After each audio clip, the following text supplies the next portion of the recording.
चलिए हम आज उपसंयोजक यौगिकों का आईपीएससी नामकरण पढ़ना सीखेंगे और बहुत ही आसान भाषाओं में सीख लेंगे और हम एक बार अब सीखेंगे तो कभी भी भूलेंगे नहीं।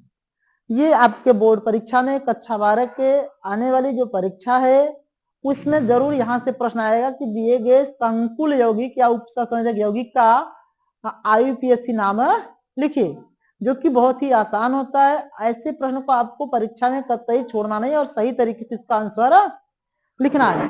ये आपके नीट में भी आएगा और कक्षा 12 के बोर्ड एग्जाम में भी प्रश्न पूछा जाता है। तो हम लिखेंगे जैसे कोई यौगिक है दिया गया, इसका आईपीएससी नाम लिखना है। यौगिक दिया गया है K4FeCl6, इस यौगिक का आपको आईपीएससी नाम लिखना है। तो आईपीएससी नाम लिखते समय हम देखते हैं कि कोष्टक के बाहर कौन सा आयन है। कोष्टक के बाहर अगर धन आयन होगा तो उसका नाम सबसे पहले लिख देंगे, अगर कोष्टक के बाहर कोई ऋण आयन है तो उसका नाम सबसे बाद में लिखेंगे। इसका नाम हम लोग क्या लिखेंगे? पोटेशियम। ये क्या है? क्या है? पोटेशियम। इसका नाम लिखेंगे हम लोग पोटेशियम। अब इसके कोष्टक के अंदर जब हम आते हैं नाम लिखते समय तो हमको सबसे पहले किसका नाम लिखना होगा? लिगेंड का। और लिगेंड में यहाँ पर कौन सा लिगेंड है? Cl है। और लिगेंड कितनी संख्या इसकी? 6 है। तो 6 के लिए क्या लिखेंगे हम लोग? हेक्सा। क्या लिखेंगे? हेक्सा। Cl कैसा लिगेंड से? ऋणावेशित लिगेंड से। इसके लिए क्या लिखेंगे हम लोग? क्या नाम लिखे? क्लोरो। क्या लिखे हैं? क्लोरो। तो potassium hexa chloro, potassium hexa chloro. अब यहाँ पर अगर कोष्टक के बाहर प्लस आयन है तो यहाँ पर जो केंद्रीय परमाणु का नाम होगा Fe क्या होता है? फेरस। अगर कोष्टक के बाहर धन आयन है तो केंद्रीय परमाणु के नाम के अंत में हम लोग क्या जोड़ देंगे? AT जोड़ेंगे। क्या हो जाएगा इसका नाम? FeRAT, 8 जोड़ देंगे। फिर अब इसके बाद केंद्रीय परमाणु की ऑक्सीकरण संख्या लिखे। यहाँ पर केंद्रीय परमाणु का ऑक्सीकरण संख्या कितनी आ जाएगी? 2 आएगी। कितनी आएगी? +2। कैसे पता करेंगे? पोटेशियम कितना होता है? +1 गुणे 4। इसकी संख्या 4 है तो 4 ले देंगे। Fe का हमको निकालना है तो इसका मानते हैं x। और Cl पर कितना माइनस होता है? 1 -1। इसकी संख्या कितनी है? 6 बराबर कितना देगा? 0। तो धन 4 धन x -6 बराबर 0। यहाँ पर धन 4 और -6 जोड़ेंगे तो कितना देगा? -2 बराबर 0। x बराबर कितना देगा? धन 3। यानी Fe पर कितना ऑक्सीकरण संख्या आ जाएगा? +2 आएगा। यहाँ पर +2। Fe कितना प्लस आ गया? 2 + 2। और 2 को हम रोमन अंक में लिखेंगे, कोष्टक के अंदर छोटे कोष्टक में लिखेंगे। इसी तरीके से एक और एग्जांपल जैसे हम दे दें कि दिया गया, यहाँ पर लिख देंगे हम लोग Na3। क्या लिखें? Na3। और यहाँ पर लिखे CO और यहाँ पर लिखे Cl6। यहाँ पर अब लिखना इसके बाहर भी धन आयन है। इसका नाम क्या होता है? Na का होता है सोडियम। क्या होता है जी? सोडियम। कोष्टक के अंदर क्या लिखा गया? Cl। पहले हम कोष्टक के अंदर जब चलते हैं नाम लिखते समय तो पहले किसका नाम लिखा जाएगा? लिगेंड का। और लिगेंड का नाम लिखने के बाद तब किसका लिखा जाएगा? केंद्रीय परमाणु का। लिगेंड में कौन सा लिगेंड है? Cn है। तो Cn क्या लिखते हैं? साइनो। क्या लिखते हैं? साइनो। कितना Cn? अच्छा, हेक्सा साइनो। Hexa cyano. अब अगर कोष्टक के बाहर धन आयन है तो केंद्रीय परमाणु के नाम के अंदर क्या जोड़ना होगा? AT, hexa cyano cobalt, cobaltate. इसके अंत में जोड़ेंगे AT, कोबाल्टेट। ऑक्सीकरण संख्या इसकी कितनी आ जाएगी? +3 आएगी। तो कोबाल्टेट थर्ड, कोबाल्टेट थर्ड। अगर मान लीजिए ये कोष्टक के बाहर धन आयन और ऋण आयन न लिखा रहे, वैसे ही लिखा रहे, मान लीजिए अभी ऋण आयन के लिए लिखेंगे, यहाँ पर लिखे हैं CO NH3 6 और बाहर कितना लिख दिए? Cl3। अब यहाँ पर कोष्टक के बाहर ऋण आयन है तो इसका नाम सबसे अंत में लिखेंगे। पहले किसका नाम लिखेंगे? कोष्टक के अंदर। कोष्टक के अंदर किसका लिखेंगे? लिगेंड का। कितना लिगेंड है? 6 NH3 है और NH3 न्यूट्रल लिगेंड है। तो न्यूट्रल लिगेंड के लिए NH3 क्या नाम क्या लिखते हैं? एमीन। और H2O क्या लिखते हैं? एक्वा। यहाँ पर कितना हो जाएगा? Hexa amine, hexa amine, hexa amine cobalt. देखो कोष्टक के बाहर क्या है? ऋण आयन है तो केंद्रीय परमाणु के नाम के अंत में कुछ भी परिवर्तन है, केंद्रीय परमाणु के नाम में कोई परिवर्तन नहीं करेंगे। इसका यूजुअल नाम लिखेंगे कोबाल्ट। ऑक्सीकरण संख्या इसकी कितनी है? 3 हो जाएगी। Cobalt third chloride, cobalt third chloride. और फिर अगर हमको ऐसे दिया जाए, मान लीजिए कभी कभी क्या होता है इसमें एक से अधिक लिगेंड्स होते हैं, एक से अधिक लिगेंड्स होते हैं। जैसे मान लीजिए यहाँ पर लिखा गया है NH3 4 लिखा गया और यहाँ पर Cl2 लिख दिया गया है और बाहर फिर क्या लिखा गया Cl। अब इसमें हम कोष्टक के बाद ऋण आयन है, उसका नाम सबसे बाद में लिखेंगे। अब पहले कोष्टक के अंदर लिखते हैं। कोष्टक के अंदर लिखेंगे तो जब लिगेंड का नाम लिखने लगते हैं जिसमें एक से अधिक लिगेंड्स हो तो अल्फाबेट में नाम लिखेंगे। अल्फाबेट में पहले किसका नाम आ जाएगा? एमीन का। क्या आ जाएगा? एमीन। और उसके बाद फिर Cl है तो Cl क्या होता है? क्लोरो, C से है ये, तो यहाँ पर क्या हो जाएगा? टेट्राएमीन। टेट्राएमीन और कितना Cl है? 2, तो डाई कोबाल्ट, डाई क्लोरो हो जाएगा, डाई क्लोरो। अब ये कोबाल्ट हो जाएगा, कोबाल्ट। इसकी भी ऑक्सीजन संख्या कितनी आ जाएगी? 3, कोबाल्ट थर्ड क्लोराइड। ऑक्सीजन संख्या को हम छोटे कोष्टक में लिखें और ऋण आयन को सबसे बाद में लिखेंगे, कोबाल्ट थर्ड क्लोराइड। अगर इसी तरीके से कोई और संकुल दिया है कि जैसे मान लीजिए कोई संकुल आयन दे दिया है, कोष्टक के बाहर धन या ऋण कोई लिखा नहीं है और हमको दे दिया गया है कि आयन के रूप में, जैसे यहाँ पर देखो लिखा गया है NiCl4 और उसके ऊपर क्या लिखा गया? 2 नेगेटिव, NiCl4 2 नेगेटिव। तब यहाँ पर कोष्टक के बाहर कुछ नहीं है तो पहले हमको यहाँ कहा लिखना होगा नाम, कोष्टक के अंदर नाम क्या आ जाएगा? इसका नाम हो जाएगा टेट्राक्लोरो। अब केंद्रीय परमाणु नाम लिखेंगे निकलेट, NiCl निकलेट, निकिल है, निकलेट। इसके ऊपर ऋण आयन है तो ये निकलेट लिखा जाएगा, निकलेट। ऑक्सीजन संख्या कितनी आ जाएगी? 2, सेकेंड एनायन, सेकेंड एना। इसकी ऑक्सीजन संख्या निकालना होगा केंद्रीय परमाणु का, तो हम Ni का मानेंगे x और Cl का -1 गुणे कितना है? 4 Cl है तो 4। अब कोष्टक के बाहर देखो -2 है बराबर -2, x -4 बराबर -2 कर देंगे तो x बराबर क्या जाएगा? -4 -2। यहाँ पर x बराबर कितना मिलेगा हमको? +2। तो यहाँ पर Ni की ऑक्सीजन संख्या कितनी है? +2। इसको कोष्टक में लिख देंगे, रोमन अंक में लिख देंगे 2, सेकेंड एनायन। इसी तरीके से अगर हमारा ये चौथा हो जाएगा और ये 5वां नंबर का हो गया। इस तरीके अगर हमको एक और मिल जाए तो देखो धनायन के रूप में अगर कोई मिले, यहाँ मान लीजिए Ni है और Ni है, Ni रहने दो चलो, अच्छा Ni है, फिर NH3 है और 4 कितना हो गया? 2 हो गया।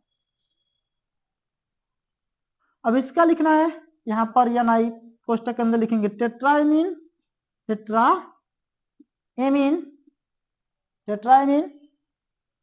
निकिल। अब यहाँ पर देखो माइनस था तो कोबाल्टेड लिखे थे, अगर माइनस नहीं रहे धन है तो इसके नाम में कोई परिवर्तन नहीं करेंगे, निकेल सेकेंड केटायन, अब एनायन लिख सकते हैं या सिर्फ आयन लिख देंगे चलेगा, केटायन लिख सकते हैं या सिर्फ आयन लिख देंगे तब पर भी कोई दिक्कत नहीं होगी। इसी तरीके से क्या होता है, जैसे कोई अगर कॉम्प्लेक्स लिगेंड है, जैसे ईएन आ जाए, अगर यहाँ पर कॉम्प्लेक्स लिगेंड आ जाए तब तो उसकी संख्या को हम लोग कैसे लिखेंगे? जैसे यहाँ पर लिखा गया CO लिखा गया है, EN ट्वाइस लिखा गया है और फिर Cl2 लिख दिया गया, यहाँ पर क्या लिखा गया है? प्लस। अब इसमें हम लोग क्या लिखेंगे? पहले देखो E आता है, C आता है, C पहले आता है तो क्लोरो क्या हो जाएगा? डाइक्लोरो। अब इसका नाम लिखेंगे 20। EN की संख्या अगर 2 हो जाएगी तो क्या लिखा जाएगा? 20। अगर EN कितना है? 2 है, इसके लिए क्या लिखा जाएगा? 20। अगर EN की संख्या कितनी है? 3 हो जाए तो 23। अगर EN की संख्या 4 हो जाए तो क्या लिखा जाएगा? टेट्राकिस। क्या लिखेंगे जी? टेट्राकिस लिख देंगे। तो यहाँ पर 20 एथिलीन डाइएमीन, 20 एथिलीन डाइएमीन। फिर कोबाल्ट थर्ड केटायन लिखेंगे। डाइक्लोरो 20 एथिलीन डाइएमीन हो जाएगा, AMINE diamine cobalt third cation. अगर इसकी संख्या 3 आ जाए तब ट्राइस लिख देंगे। क्या लिख देंगे? ट्राइस। अगर इसकी संख्या 3 हो जाए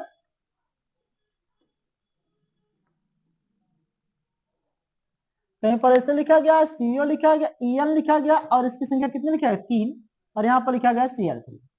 तो क्या लिखेंगे लोग कोष्टक के अंदर, इसको लिखेंगे ट्राइस, ट्राइस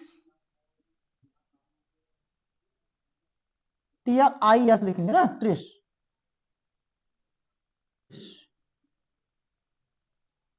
इथिलीन डाइअमीन, एथिलीन डाइअमीन। अब ये हो जाएगा cobalt third chloride, cobalt third chloride लिख देंगे। अब और अगर कोई कंपाउंड हमको दे दिया जाए, मान लीजिए संकुल कॉम्प्लेक्स ग्रुप में, यहां पर इसे दिया गया है प्लैटिनम करके देंगे हम लोग, प्लैटिनम NH3 4 2 इसका नाम क्या हो जाएगा जी, tetraammine, tetraammine platinum second cation. और इसका इसी को एक और रूप में दे दिया, जैसे देखो प्लैटिनम दिया है, ये वाला क्वेश्चन बहुत बार आता है, 2 नेगेटिव दिया है, इसका नाम क्या हो जाएगा टेट्राक्लोरो, टेट्राक्लोरो।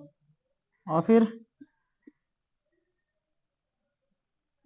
प्लेटिनेट, यहाँ पर प्लस है तो नाम में कोई परिवर्तन नहीं करेंगे केंद्रीय परमाणु के, और यहाँ पर माइनस है तो इसके नाम के अंत में एटी जोड़ा जाएगा, Palatinate second anion, Palatinate second anion. अगर इन दोनों को कंबाइंड करके लिख दिया जाए, तब कंबाइंड करके लिखने पर क्या होता है, कंबाइंड अगर लिखा जाता है तो इसका नाम जैसे देखो लिख दिया है प्लेटिनम NH3 4 क्वेश्चन में कर दिया, अगले क्वेश्चन में कर दिया है प्लेटिनम Cl4, इस तरीके का दिया है। और कह रहा इसका IUPAC नाम लिखिए, इसका IUPAC नाम लिखिए। तो बिल्कुल जैसे नाम दोनों हम लिखे ना, बस के लिए नाम जोड़ देंगे। यहाँ पर देखो केंद्रीय परमाणु का कक्षीय संख्या कैसे निकालेंगे, यहाँ पर कितना प्लेटिनम है 2 है, हम लिखेंगे 2x, और यहाँ पे NH3 कितना हो जाता है 0 गुणे 4, क्योंकि ये उदासीन लिगेंड्स होता है NH3। Cl कितना होता है -1 गुणे 4 बराबर क्या हो जाएगा 0, यहाँ पर 2x घन 4 शून्य 0 हो जाएगा, फिर -4 1 का 4 हो जाएगा बराबर 0। तो 2x बराबर क्या हो गया जी, इस तरफ जाएगा -4 धन 4 हो जाएगा, तो x बराबर क्या हो जाएगा धन 2, यानी प्लेटिनम कितना अक्षर संख्या रहा है +2। अब यहाँ पर हम लिखेंगे, इसका नाम लिखेंगे लिगेंड्स का, क्या लिखेंगे जी टेट्राएमीन, टेट्राएमीन प्लेटिनम, क्या लिखेंगे जी प्लेटिनम, क्योंकि यहाँ पर क्या आ जाएगा द्विपॉजिटिव है, जिस पर 2 निगेटिव, तो प्लेटिनम सेकेंड। फिर इसी के आगे लिख देंगे इसका टेट्राक्लोरो, टेट्राक्लोरो, टेट्राक्लोरो Palatinate, Palatinate second, Palatinate second. अब केटायन एनायन इसमें हट जाएगा, क्योंकि यहाँ पर धन आयन और ऋणायन मिलकर क्या हो रहा है उदासीन हो गए, इसका नाम क्या रहेगा प्लेटिनेट सेकेंड। एक और तुम लोगों की किताब में कक्षा 12 के NCERT बुक में एक और एग्जांपल दिया है, वो निकिल करके लिखा है, क्या लिखा है या सिल्वर करके दिया है, तो एजी साइनाइड, बिल्कुल ऐसे ही होगा उसका भी, बिल्कुल ऐसे ही उसका भी नाम लिखा गया। हम जब पढ़ा रहे थे तो बच्चों को अच्छी तरह से बता दिए थे, सभी प्रकार का IUPAC नाम आप लिख पाएंगे। ठीक है, अगर आप यहाँ से एक बार पढ़ लिए हैं तो आपका ये समझिए नंबर फिक्स हो गया है, आप आसानी से प्रश्नों का उत्तर आप लिख लेंगे। ये क्वेश्चंस आपके बोर्ड एग्जाम में आएंगे और आप नीट के एग्जाम में बैठेंगे, वहां पर भी दे देता है कि दिए गए संकुल यौगिक का IUPAC नाम है, या दिया गया संकुल यौगिक का सही नाम है।